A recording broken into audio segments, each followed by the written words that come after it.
Hi guys, my name is Meads. This is going to be a review for Kotobukiya's Zoid aggressive line. Coming at number 6, we have the Liger Zero. This is 1/100 scale, full action figure. It is an action figure, not a mold kit. Yep. As you can see there, we have the Liger, it's pre-made, and seems like the armor is detachable, which is great, but there is a lot of empty space in that box. The box is made for presentation. They could have probably made this box like half the size, but definitely it is a nice presentation. And you got that it's kind of like that metal is that what you call it? Or like machined metal here, stainless steel kind of thing. On the side here, you got that gold, really nice. On the back here, a lot of details. Now, this is going to be interesting because I'm not sure if they showed the other ones, the Jaeger, Panzer, Schneider, if they can release those as an add-on set, since we already have the base Liger here, or they're going to sell them as their own figures. Now, personally, I would like them to be as its own because I want to display them side by side with the original or the basic Liger Zero. But we'll see. Maybe they'll release side by side, but I'm not too sure how popular the Zoid aggressive line is for them to do that. But yeah. Got mine from Amiami. This retails about 6 to 800 yen. So it's a little pricey, about from the range of $60 to $70 depending on current currency and all your plus you have to pay shipping. But anyways, that's the box. Let's take a look inside. Alright, so we have the naked Liger here. You know, one thing I've wondered, why not put all the armor on Liger Zero and, package it that way? It makes me wonder why go to an effort of having all the armor separate.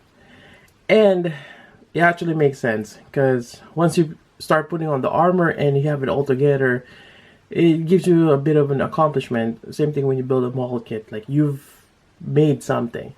And it just added to the kind of like a value to the figure. Anyways, so here we go. We have a lot of the armors that we'll put on, and I will demonstrate that. But first, let's take a look at the naked Liger Zero here. And there is a lot of details, as we can see here. Really nice. I like that a lot. And from what I can tell, it's pretty much the same as the other Zoids aggressive, having that joint system on the waist there. I believe this is a hinge here, and I think you have another hinge here. So, and you can lock it up or stretch it out, and you get that articulation. So that is great. And I'll go over this again, since when you put on the armor, there's going to be some hindrance. Same thing here. I believe this is a hinge ball joint. So ball joint on the chest or the body, and you have a hinge system towards the arm there, or the shoulder. So that is quite nice. You got some articulation there, and another hinge joint and a ball joint on the paw, which is quite great. So really nice. Same thing here on the back side. You got that articulation there, here as well, and towards your ankle, or Liger's ankle. Quite nice. Lots of details. So definitely that is quite great. And while we're at it, I'm gonna go ahead and swap out this underside. This is where you can swap it out with the base connector right here. It's always a little tricky to take this out. You can use a screwdriver, but I think the easiest and safest way is using a blue tack. So grab a blue tack, press on it, then pull it out. I think that is the fastest and safer way to do it. Put this on here. There we go. Yeah, really nice. And you got your jaw here. And the metallic paint on the gold, really nice. You got it on the fangs, you got it on the claws, just great. Let's see what else I can talk about here. There's a cockpit right here. You got those clear orange for the eyes. And I think I forgot to remove this armor. Alright, so that's pretty much it for the basic, or the naked Liger Zero. And let's put on the armor. Alright, so I'm going to start picking up the pieces here and put it on. It's actually fairly straightforward, following from the instructions here, which is actually quite big. Unless it has that nice particular the material for the instruction. But sometimes they just give you a paper. I forgot what material that is. And did I put that on correctly? Yeah, I think there's only one way to put that on. Okay. Put that there. Let's see what else. You can put this on the sides of the face. So there's a tab there, which is just matches over here. Put that on. There we go. Same thing onto the other side. Actually, hides that screw right there. There we go. And let's see, where is that piece? There we go. Extension of that for the main. And now we're gonna attach this one on the other side. So there are two tabs right there. Just gonna push that in. There we go. Now this part here, it's a little bit tricky to put on. It's like a guard underneath here. There is these two sides here, and you're gonna have to match it. I mean, there's even a little tab there, or notch, but just have to press it in. Actually, it's not too bad the second time I did it. Then you got your cannons for the underside. It's a big tab. Just gonna squeeze that in there. There we go. And moving on, now let's put on the fins here to the side. I don't think there is a preference of which side you put it on. Yeah, that's about the same. So we're just gonna push that in. Same thing on the other side. There we go. I guess just make sure it's facing the right way. I guess you can put it on the back side. It's like a forward swept wings. That'd be cool. Alright, so we got this here. I think this goes on the back side here. And we could attach the tail. Now this one, it's a little bit different than the other ones because it's a little thinner. And you have these segments here, which is quite nice. It is still that wire cable. Attach this here. So it came out straight. But definitely you can bend that. And that's a really nice touch. And you get a little bit of a hinge here for the tip of the tail. Alright, so moving on. Got more stuff to put on. So here we go. You got a square tab right there. Just gonna attach that. There we go. Did I get it on? Sometimes it doesn't line up, but I think I got it. Hopefully. Do the same thing on to this side. I wonder if it's not going on quite well. Is it just? Nah, it should be the same. Yeah, it's okay. Anyways, I think I got it on. Now, next one is the shoulder armor here. Now, this one you can go either way. I don't think there's any preference if you put it here or on the back side, which is good. It's the same mold, so that is nice of them to do. And they could have made the front section a little bit bigger, but I think it's fine like that. Same thing on the back side here. There we go, almost there. Let's see here.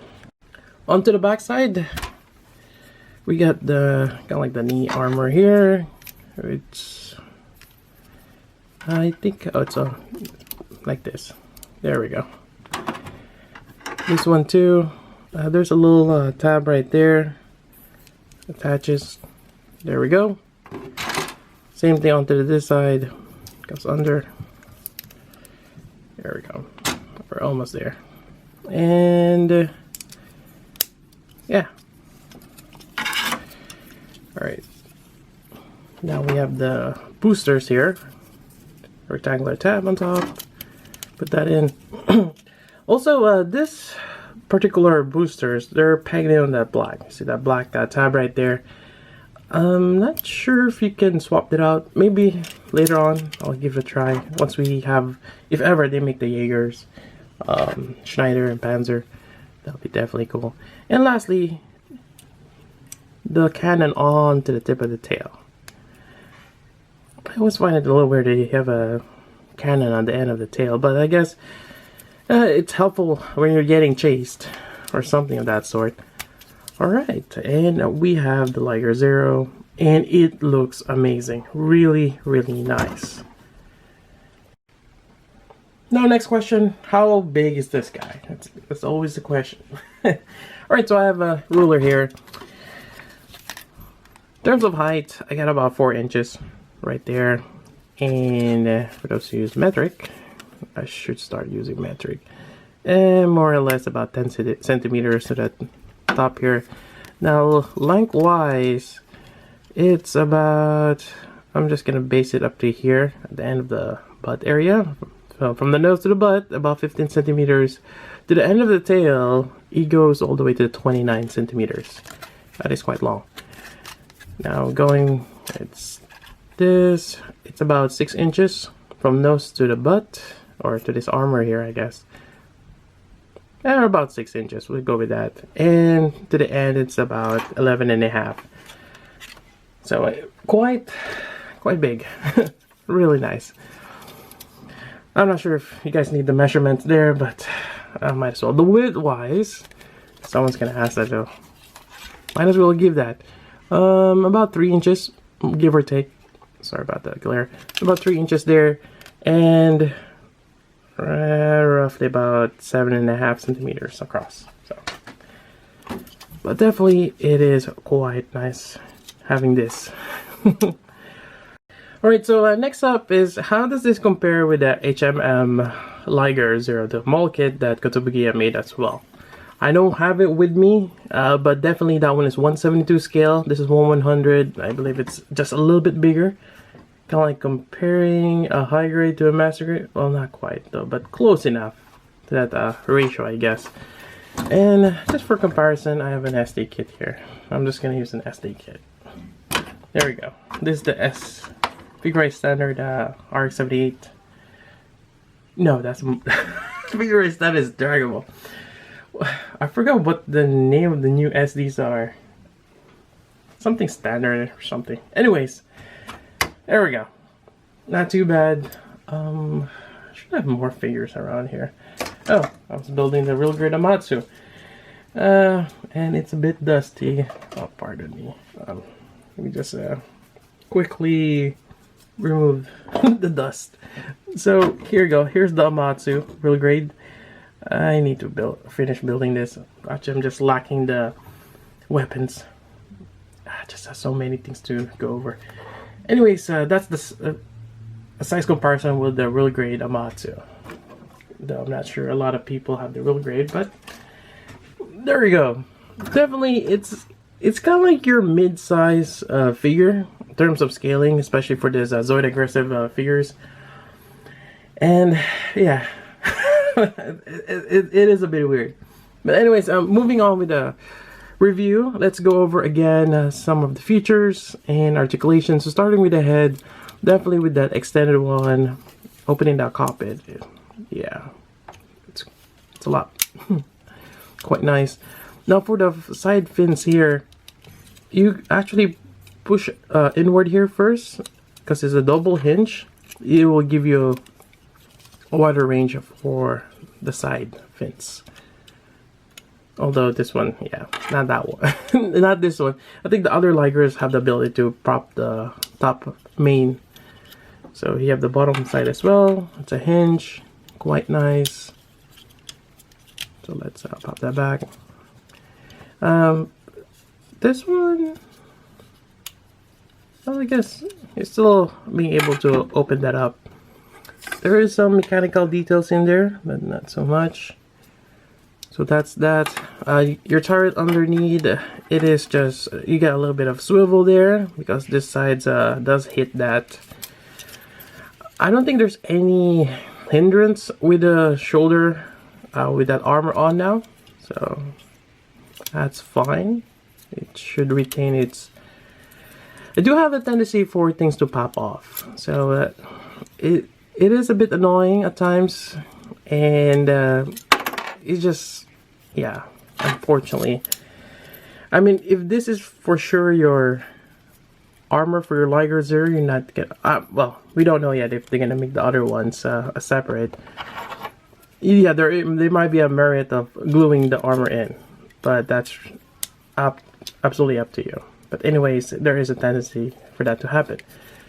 So moving on to the back here, same thing. I don't think there's gonna be a problem moving those joints.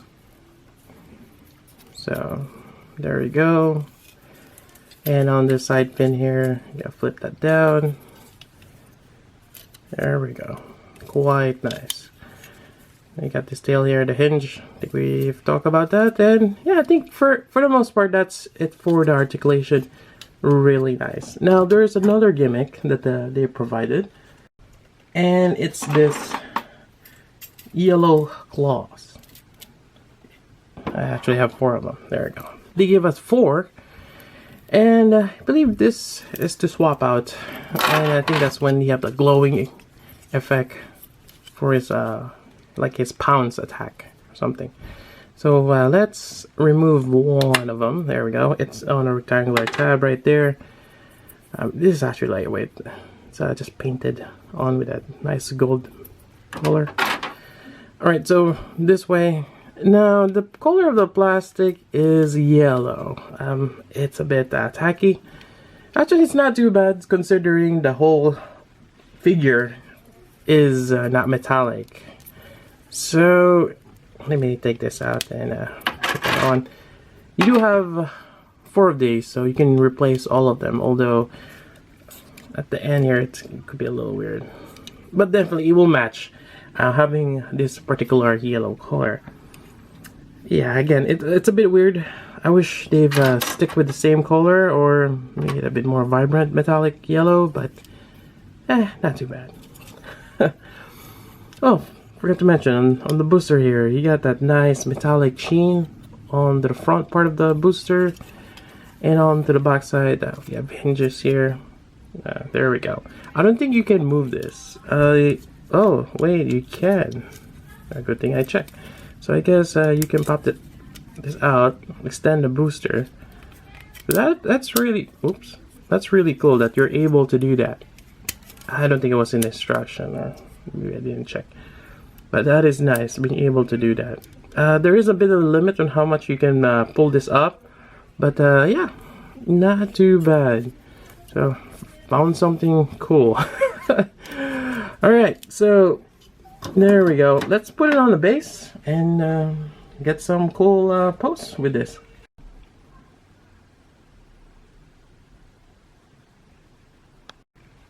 Right now, I wanna add this.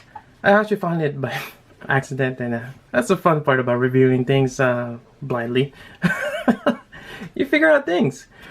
Alright, so it turns out this is it actually popped out by itself, and this wire here is connected. It's in, yeah, it's in segments. So the plastic here, and they're kind of like the spacers, connects those wires. So it's not one single strand. So that is actually quite cool, and it kind of makes sense because if it's one strand and this spacer are kind of free floating, it's not going to be evenly spaced out. So that is quite nice that they did that. There we go. I have it on Tamashii Stage Act 5, and the great thing about Kodo is they're keeping up with Bandai's standards of 3mm peg connection. That is awesome. I think Kodo has their own base as well, but I have the Tamashii lying around here with me, so there we go. Regardless, it is a nice figure to have. And I think, let's see. Oh, almost forgot. There's one more thing I want to add. or maybe more. But I just want to point out that there are peg connections here that is not used. We're using the tabs that connects on the front, so definitely there's going to be options later on. They're going to be using the same mold, and that is awesome. All right. Although it's probably the same the case already, and you might be using the same leg from the other Zoid Aggressive. I just didn't realize that. Regardless, there we go. Overall, this is a really great figure. I really like it. It's a great depiction of Liger Zero, and it's not too bad. Now, someone's gonna ask the pricing wise. So this again is $70. Comparing it with the $100 Kodo kit, which is the big one, HMM, I think. I forgot the particular line on that one, but they do make the mold kit, which is a lot bigger. So it's really up to your preference which one you want to go for. The mold kit will take time to build, unless you really like the build aspect of it, and it is bigger. But on the other hand, if you have this, which is already pretty built, well, you still have to put the armor on, but yeah, it's not too bad. But it's an action figure, it's ready to go, and you can mess around with it right away. And there is that trade-off. But overall for me, I would probably go with this one. Yeah, it is just nice. And since they're continuing on with more of the Zoid Aggressive line, hopefully that it sells well, they're gonna make more, and I cannot wait to collect them all. It'll be nice to get a Gun Sniper, what else? Shadow Wolf on this particular line. Definitely, it is amazing. Anyways, that's about it for this review. Hope you guys like it. If you got questions, let me know. Again, I got mine from Amiami. It is around $70 plus shipping, so it is a bit up there. But definitely, if you're a fan of this, grab it. And that's about it. So until then, this is Meads. Thanks for watching.